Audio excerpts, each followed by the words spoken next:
Hello, everybody. I am Dr. Sophia Nalvaya, and in this video, we are going to discuss the themes in Kanthapura. The goddess Kenchamma is a very powerful symbol in Kanthapura. It is the symbol of the divine and the spiritual power. The goddess is believed to have killed all demons that troubled the people. The villagers think that the Kenchamma goddess is sent from heaven to look after the spiritual well being of the people. As Achakka tells us, Kenchamma is our goddess. Great and bounteous is she. She killed demon ages ago. A demon that had come to ask our young sons as food and young women as wives. Kenchamma came from the heavens. It was the sage Tripura who had made penance to bring her down. Kenchamma, after killing the demon, not only stays with the people of Kanthapura but is also believed to take care of the overall well being of the people. This is symbolic of the faith of the Indian people in the local gods and goddesses. According to the village anecdote, the Kenchamma hill near Kanthapura is red because the goddess Kenchamma fought the evil demon there, and the blood from the battle colored the hill red. The Kenchamma hill is an important symbol in the novel, and it offers the Kanthapura residents the physical proof of their goddess's providence for them and demonstrates the way the village's traditional religion is grounded in the landscape and topography of its surroundings. The hill is an important directional landmark for Kanthapura's people, and Achakka frequently notes that when people pass it on their travels, as passing the hill demonstrate that one has entered the Kenchamma's domain. Kenchamma Hill plays an important role in the villagers' resistance campaign too. Achakka believes that no policeman could catch anyone who hides out there, presumably because of Kenchamma's protection. Ultimately, in the end, we see that this proves false because the policeman beat protesters there just before the villagers burned Kanthapura to the ground. In this way, although Kenchamma Hill symbolizes the villagers' deep cultural and physical sense of concern to the land on which their village rests, it also symbolizes the way in which that connection can be violently severed. The river Himavati runs through the western Ghats, nourishing its valley and the people of Kanthapura. In the beginning of the book, Achakka explains that Himavati has its own river goddess too, who is in fact the daughter of the goddess Kenchamma of the village Kanthapura. The river is extremely holy for the villagers. The Brahmins drink its water to purify themselves, and all of the village washes their clothes in it. We see that when Narsamma is extremely furious at her son Murti, she goes to the river and takes out her anger by hitting her clothes on a rock till she has calmed her anger down and is ready to accept her son back. It is again on the same riverbank that she gives up her life and her body is found. When Murti begins to preach Gandhism, he warns the merchants of the Kanthapura village that those who still continue to buy foreign goods will have nothing else to eat but the pebbles of the Himavati and drink her water. The Himavati is the villagers' primary source of sustenance, both physical and spiritual. After Ramakrishnaiya's death, the Pariyas wash his body in the river before cremating it on a funeral pyre. But all of the sudden, the river begins to swell and the pyre is washed away. Achakka suggests that this foreshadows the path of our outgoing soul. In fact, in the end of the book, after the villagers burn down the village of the Kanthapura, they wade through the Himavati, where they not only wash their wounds but also satiate their thirst with its water. They also leave the ashes of the dead in the river. Indeed, this they believe purifies their outgoing souls by passing through the river as they abandon their town. Thus, throughout the novel, the Himavati represents the ideas of purity around which Kanthapura's religion and society are organized. The narrator tends to symbolize the dark forces that make the people suffer as demons. Anything bad that happens in the village of Kanthapura is attributed to the demon. It is the demon whom the goddess Kenchamma overthrows and then stays behind to protect the people of Kanthapura. Anything beyond human control which worries the people is attributed to the demon. For example, if rain fails to come, it is the demon's influence on the people. But if people are penitent and they confess their wrongdoings to the goddess, she forgives them and she cries, which makes everybody happy.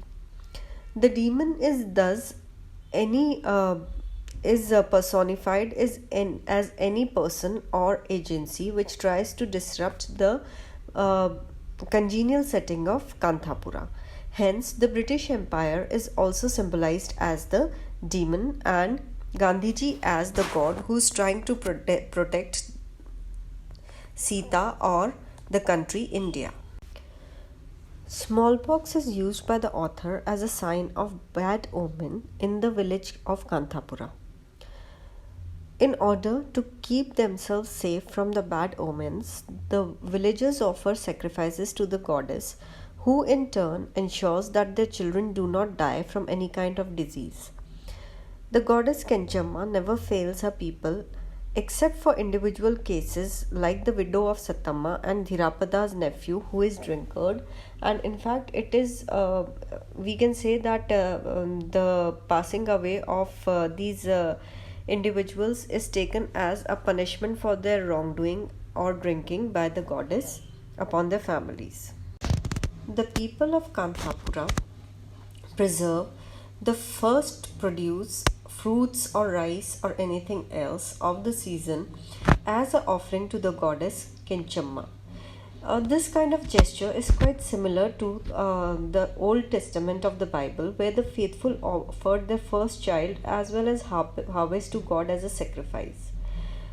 The people of Kenchamma believe that this is a sort of sacrifice which, if they offer to the goddess, they will be blessed by the goddess and the entire village is going to prosper. Rangamma's big house is symbolic of the emptiness in her life and the jealousy of the community surrounding her. Rangamma is a childless widow who lives in a huge house and is envied by many people in the village. Living in a big house without a husband and children can be dissatisfying because only one can occupy a single room and the remaining of the house is empty. The narrator here is trying to communicate that one can have everything others desire but in the heart still feel empty.